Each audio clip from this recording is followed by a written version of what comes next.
Welcome back to our next edition of the CBB Review Studio podcast. I am Dan Siegel, joined as usual by my co-host, Mat Mlodzinski.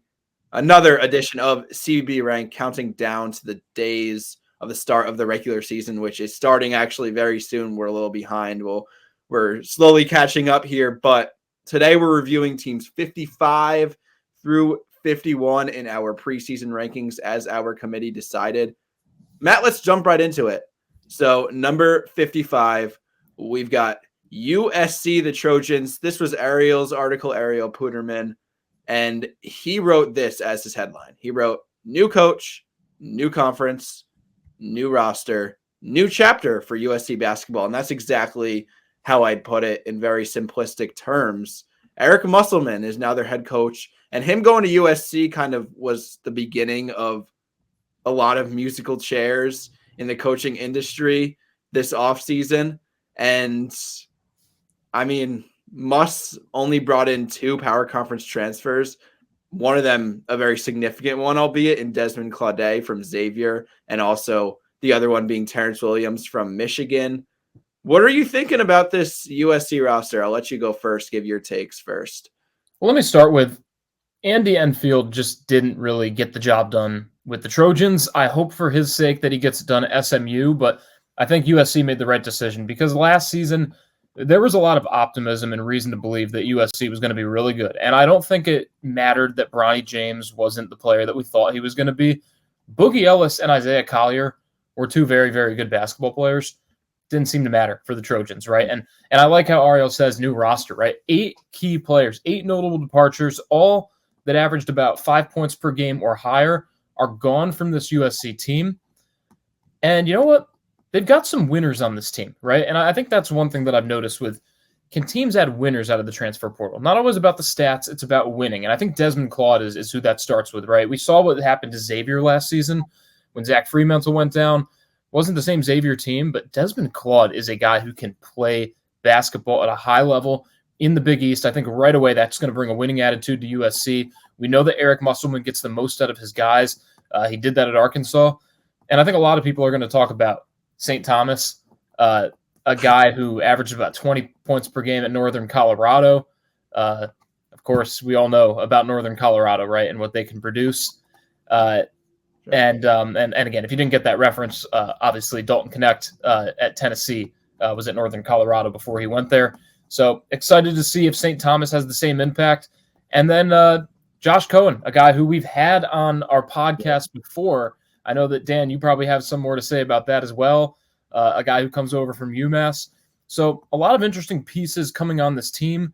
And I'm excited to see how it works out because you know that Eric Musselman is going to turn this program around one way or another. Yeah, a couple of things you said there. First, starting with the winners kind of sentiment and the fact that not all 16.6 point per game scores are created equally. And I agree that Claude is like just a huge addition in the fact of the system, the culture, everything that he came from. I also think Terrence Williams from Michigan will be a nice little addition there. He started in the Big Ten for 2 years, been a solid role player there.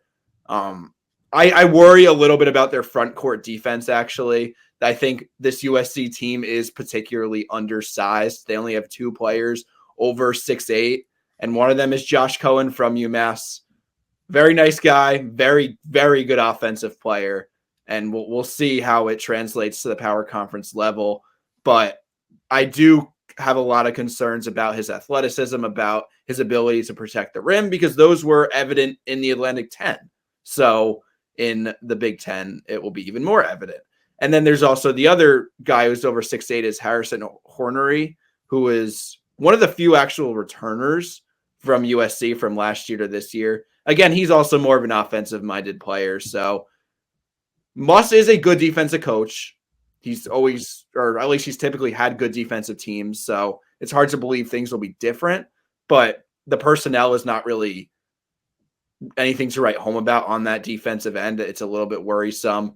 And I do think, like I said, this team will still be able to score. Like, despite the fact that most of the origins of these players are mid-majors, like guys like Bryce Pope from UC San Diego, St. Thomas from Northern Colorado, Clark Not sure on that last name. Slasher maybe is how you pronounce it, but him Sure. from Penn and then Cohen from UMass. Like those are all guys that put up massive numbers in mid-major land. Cohen back at St. Francis, Pennsylvania was like, I think, top 3 leading scorer in Right. college basketball. So they're going to score.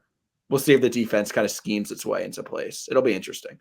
One thing I want to point out about this team before we move on to the next one, 10 players in the projected rotation, 8 of them weigh in at least 205 pounds or more. It's going to be tough to box out this USC team, right? And this doesn't mean like, oh, they're all about just 200, right? Terrence Williams is 6'7", 225 at small forward. St. Thomas, 6'7", 220. Josh Cohen weighs 250. Chibozu Agbo, 6'7", 225, right? Harrison Hornery, 230. I mean, there's a lot of men on this team.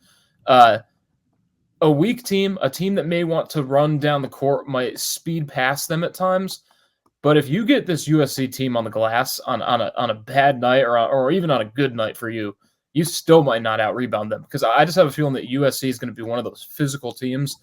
And defensively, again, it might not matter as much. They might still give up points. But when that ball's in the air and you're trying to box someone out, it's going to be tough to box out the Trojans. That's actually a great point because I talked about the lack of height, but maybe lack of size is not the sentiment I want to push across because they are like big and physical. I agree on that. But let's move on to number 54. We've got our top team actually as projected by our committee in the Atlantic 10, which I'm not sure about that, but it's the Dayton Flyers. Last year, they finally broke through a little bit. They won 25 games. They won a game in the NCAA tournament for the first time since 2015. But the big storyline is that Deron Holmes is gone. And that's why I think it's no longer fair to place them by default at the top of the Atlantic 10. Even with Holmes, they didn't always finish top 1 in the regular season or even in the A10 tournament in the conference. But talent-wise, it was always like preseason, we're going to put Dayton number 1. I'm not sure that's necessarily the case with this roster. I think they're still a top 3, top 4 at worst team. But maybe we could view Anthony Grant as a little bit of a better coach because of him finally breaking through. I'm still not sure. I'm a little mixed on him. What do you think?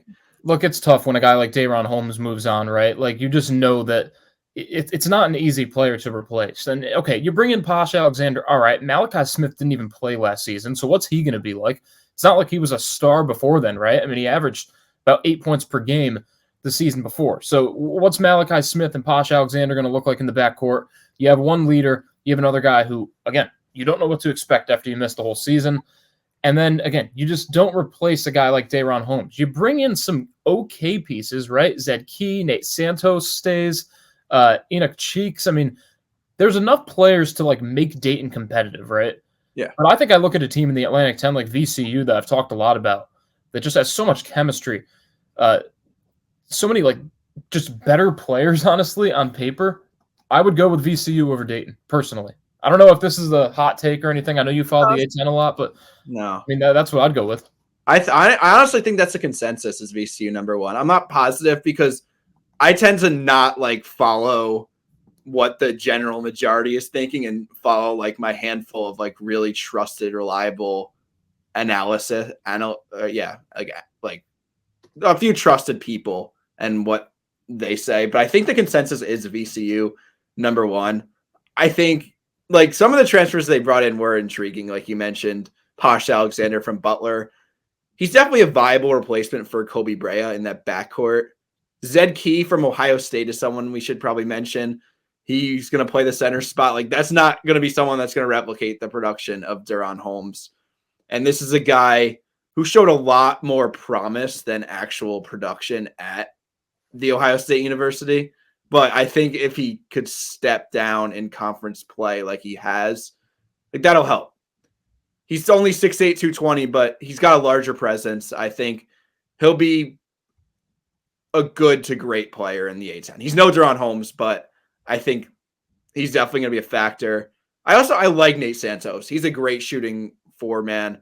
I think he has really developed his game, and he could have a really big season.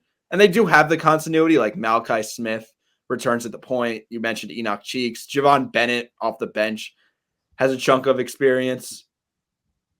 They could, like, you could reasonably place VCU, or you should reasonably place Dayton number 2 in the conference. But we already talked about VCU, and like from a talent perspective, I think I agree that they're better. And I think most people actually think that we might be in the majority, or the minority, I should say, putting Dayton number 1.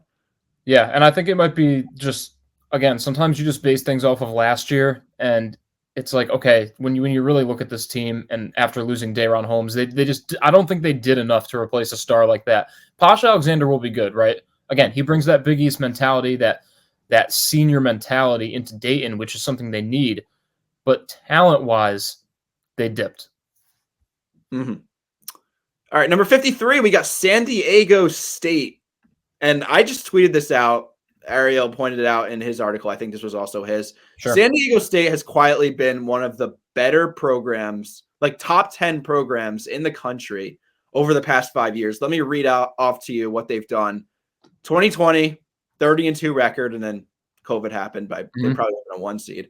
2021, 23-5, they were a 6 seed. 2022, 23-9, they were an 8 seed.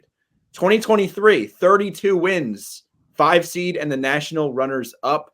And then last season, 26 wins, 5 seed, and a Sweet 16 appearance. Like, this is a really good program. And obviously, if we're saying all this and then we're ranking San Diego State number 53 in the preseason of this coming year, it's clear they've lost a ton from a talent standpoint. Jaden Ledee is number 1 on that list. A guy who was just a monster last year. Came a little bit out of, I don't want to say out of nowhere because he's made some big shots, of course. But like him just being now a 23 point per game scorer after being pedestrian for 5 years is crazy. And then also they lose Lamont Butler, Micah Parrish, Darian Trammell, Elijah Saunders, Jay Powell. Like basically they lost everybody notable except Reese Waters. So it'll be interesting. Yeah, look, they've been consistent, but this will be the test for Brian Dutcher, right? I mean, San Diego State has been a very, very consistent team. They've been a very good team. But you look at last year, bringing back a lot of the players that played on that Final Four team, it's a lot different this season. And I don't want to say that Brian Dutcher didn't do a good job in the transfer portal because maybe Wayne McKinney, Nick Boyd, and Jared Coleman-Jones were who he wanted to round out his starting 5, right? Maybe those just fit perfectly into his system. But if you're looking at names and looking at statistics on paper, and you look at who they lost in Jaden Ledee, Darian Trammell, like Lamont Butler, this doesn't really correlate to what they lost. So, look, coaching has to do with a lot more than just projections based off of stats. Yeah. So I'm willing to bet that Brian Dutcher will figure it out, but I'm not willing to bet that this is going to be a Sweet 16 season for San Diego State. That's what Ariel projected. First in the Mountain West, okay, maybe. I don't know how they're going to do against the national landscape of college basketball this season. Yeah, it's interesting. And if you want to pull up their non-conference schedule, I'm not sure exactly who they play. But I think when we're looking at them, a couple of things. First off, I already kind of set the stage for this, but Jaden Ledee took that massive jump last year from like a pedestrian role player to like a monster. Could Reese Waters like have that jump? You can't really bank on that, but that's really the way I see San Diego State reaching their ceiling. And I think the other storyline is like defensively, because Reese Waters is the guy you're going to ask to score, and he's like okay defensively. But Brian Dutcher's teams are always great defensive teams.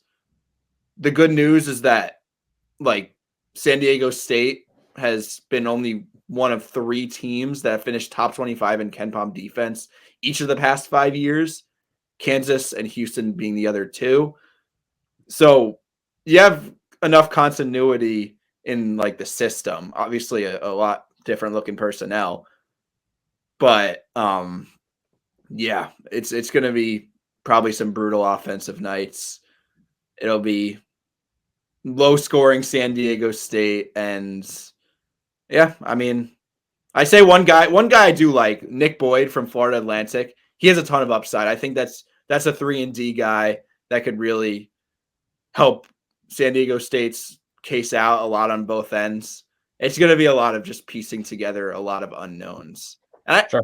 I think like just their continuity, 53 might be unfair a little bit, but I don't think it's completely outlandish to say this. It's not that hot of a take, is it? Aztecs fans are probably going to think that they should be higher because of, what San Diego State has accomplished. But, I don't think if we projected them in the top, like maybe at 40th, I'd still be like, all right, whatever, like Brian Dutcher puts it together. But I don't think people should think that the San Diego State team is like 25 spots better than this. Like, I wouldn't think they're like a top 30 or 25 team. I mean, if you want to project them that, go do it. But like, they're a team that you need to see how Dutcher works with this new group of guys first. And I just looked at the Torvik preseason projections, and for what it's worth, they have San Diego State 77th, and that factors in everything we just said. So, and the non-conference games: Creighton, Oregon, Texas A&M, Cal. That's no light work. No. But though I think they make the tournament. I think they find a way. Probably. All right, number 52, we got TCU. They finished 9-9 in the Big 12. So, like, as a result, you could probably say they were a good team last year. I don't think a lot of people remember so much about last year's TCU team. They didn't have like a ton of glaring storylines. They did kind of get handled in the round of 64 by Utah State. I'm looking at this year's TCU team. I'm not sure what there is to absolutely love about them.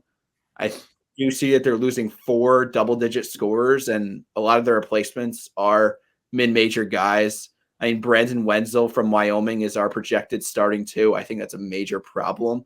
I do like Trezarian White from UNC Wilmington. He has the potential to be a major add. Noah Reynolds on the bench as well, coming from Green Bay. He's a name many mid-major enthusiasts must know, but I think there's a lot of problems, potential problems at least, with this TCU team. They might take a little bit of a step down. Yeah, let it be known, though, and this is why, take our stats with a grain of salt, because a lot of times we look at mid-major guys who average a lot of points, put them on a power conference team, and think this is going to be a really good pickup, right? Well, Jameer Nelson Jr. played 4 years of college basketball at a mid-major level. Senior year at Delaware, averaged 20.6 points per game. Last year at TCU, he averaged 11 points per game, a little bit worse of a field goal percentage. Obviously, he's not going to get the same amount of shot attempts, but kind of went down in every asset of the game. His three-point percentage was virtually the same. I just want to point that out because you look at a TCU team, and I think a lot of TCU fans are going to look at Deshaun Alette and Trezarian White as top-notch pickups, right? 18 and 20 points per game. But they're coming from mid-major teams. So kind of like you pointed out, you bring in a lot of mid-major guys, it's going to be interesting. These guys aren't going to be the guys they were before. So I've said this before. Who's going to take what role, right? Which guy is going to be the offensive star? Which guy is going to have to take more of a back seat? So Jamie Dixon's going to have to figure that out. But I will say, Frankie Collins is a good pickup. That's a guy who knows how to run point guard, knows how to defend, just knows how to do a lot of different things. And I think TCU is going to be lucky that they've got Frankie Collins at point guard. Past that, really another guessing game, right? Absolutely. Yeah. I mean, Frankie Collins also, if he's leading the offense and taking a vast majority of the shots, we've seen that not always necessarily be the most successful formula. We saw that with some Arizona State teams that he's played on in the past. But like, I just think like we're putting too much stock into, Frankie Collins was a high recruit 4 years ago. If you haven't been the player that you were projected to be, maybe they were just wrong. That's why I think people put way too much stock into that. But to be fair, Jamie Dixon's offense isn't typically going to be like, we're going to put the ball in this guy's hands and let him cook. I think it's a lot more like motion and post play oriented. So we'll see. Like, I don't think the shot making is there from last year. But one thing that was pointed out in the article is the fact that they turned the ball over so much last year. They were 242nd in turnover percentage. And a lot of that was due to just playing fast paced, out of control. And they could be decent offensively if they simply take care of the ball better. And some of the guards that they brought in were from fast-paced systems. But also you got guys like Wenzel from Wyoming, who I mentioned, Noah Reynolds from Green Bay. Like, those are coming from slower-paced offensive schools. So it'll be interesting. Definitely should be. Wouldn't pick TCU to be a bottom feeder or a top-notch team in the Big 12, 52 is honestly one of the perfect rankings, one of the best rankings we've had. Like, Jamie Dixon gets it done. They have a solid roster. It's not going to blow you away. Like, if I had to be real nitpicky, maybe I would have put them around like 57th, more like the higher 50s. But, I mean, that's getting right down to the number. So I think we did kind of hit it on the nail with the Horned Frogs. Yeah, they'll win some games, especially with the expanded Big 12. Like, there's some teams there that aren't necessarily like elite. So we'll see. Number 51, we got Northwestern, who's a very respectable program now. But we have to really ask ourselves why. Why did they win 22 games in each of their last 2 seasons? And a lot of people will say, and they might be very valid, it's Boo Buie. And that's the reason that Northwestern has been brought to relevance for the first time basically in forever. And like they might have a point there, because I'm worried about Northwestern taking a major step down after Boo Buie is now left. Chris Collins is a good coach, and I think they won't go back to like the old Northwestern ways, but 51 might be a little too high for them. You look at what Boo Buie accomplished, right, in his time at Northwestern. I would argue, and I took this article, that he might be the best player in Northwestern basketball history. And that's probably not a whole like debate about that. He's their all-time leading scorer. He did things that no Northwestern player was able to do, which is pretty much take a team to the tournament, right? And be a good team in doing so. Dan, I'll disagree, because I think that Ty Berry, Brooks Barnhizer, Nick Martinelli, this group of guys that's returning, they've tasted the success in the NCAA tournament, in the postseason, in the Big Ten. So I would like to say that a team that made it to the second round of the NCAA tournament, got the terrible draw of playing UConn last season, but understanding what it takes to win at a high level, I'll say they get back there and win another game this season in the tournament. Interesting. I just see this as a perennial, like, respectively below average team. Just like they didn't bring in major transfers. Like, they bring in Jalen Leach from Fairfield. That's a nice guy to run the point. And then they'll get like Ty Berry and Brooks Barnhizer, like they'll provide a little bit of production. Barnhizer on both ends. But I don't see a lot to love. They're not recruiting great. Like, it's Northwestern. I'm not blaming Collins for that. It's just the situation he's in. But they're not recruiting great, and it's just not a lot of talent in this program. Like, the freshmen they're bringing in, I don't think they're immediate contributors. And they also lose Ryan Langborg, who was a very underrated asset of last year's team. Sure. Like, Northwestern's identity last year was shooting the 3-ball extremely well. And they were actually 39% as a team. I think that ranks 7th in the country. But also Langborg and Buie combined for over 50% of the team's 3-point shots last year. So you're losing a lot of what made them good. You're losing their entire identity, basically. It's going to be Ty Berry. Ty Berry's a great shooter. So we'll see if he can kind of carry that load. But it's going to be in much higher volume now. So maybe the efficiency goes down. So before we end this episode, Jalen Leach, I think, is a guy that is a good mid-major pickup. And I'll compare some stats for you, right? Because I think Fairfield and Delaware are 2 comparable teams, right? 2 Northeast teams, kind of the same level of mid-major basketball. Jameer Nelson, in that season at Delaware, where he averaged about 20.5 points per game, took 15 shots to do so, right? Jalen Leach last year averaged 16 points a game, so only about a 4.5 point difference, and he shot 11.5 attempts per game. So a lot fewer shots to get to a number that wasn't too far off. Now, what I will say is the past seasons in Leach's career, efficiency has been a problem, right? Last year was the first time that he was even remotely efficient, and he did it at a pretty efficient level for a guard. But in a Fairfield offense where they also had Bryson Goodine, and they had 3 players that averaged about 14 points a game or more, Jalen Leach isn't one of those guys that had to score 20 points a game at a mid-major squad. Like, he was one of 3. So I think he'll come into Northwestern understanding his role as the point guard of this team and playing with a lot of experienced guys, and I think that's a guy that could really work well in the system. Again, not going to replace Boo Buie, right? But I'd argue that in the Big Ten, Northwestern is still like a top 8 team. And what would we have them as? Just to check. We had them at 13th. So wow. I'm more on board with 13th, honestly. But Okay. I think we both made our cases. We could agree to disagree here. Sure. But I guess let us know what you think in the comments. This could be an interesting debate. Let us know what you think. Also, be sure to subscribe to our channel here at CBB Review. Be sure to follow us on the socials. We are at CBB Review on Instagram, X/Twitter, all of those platforms. So be sure to follow us there as well. But that will do it for today's episode. So thanks for watching. Thanks for listening, and take care.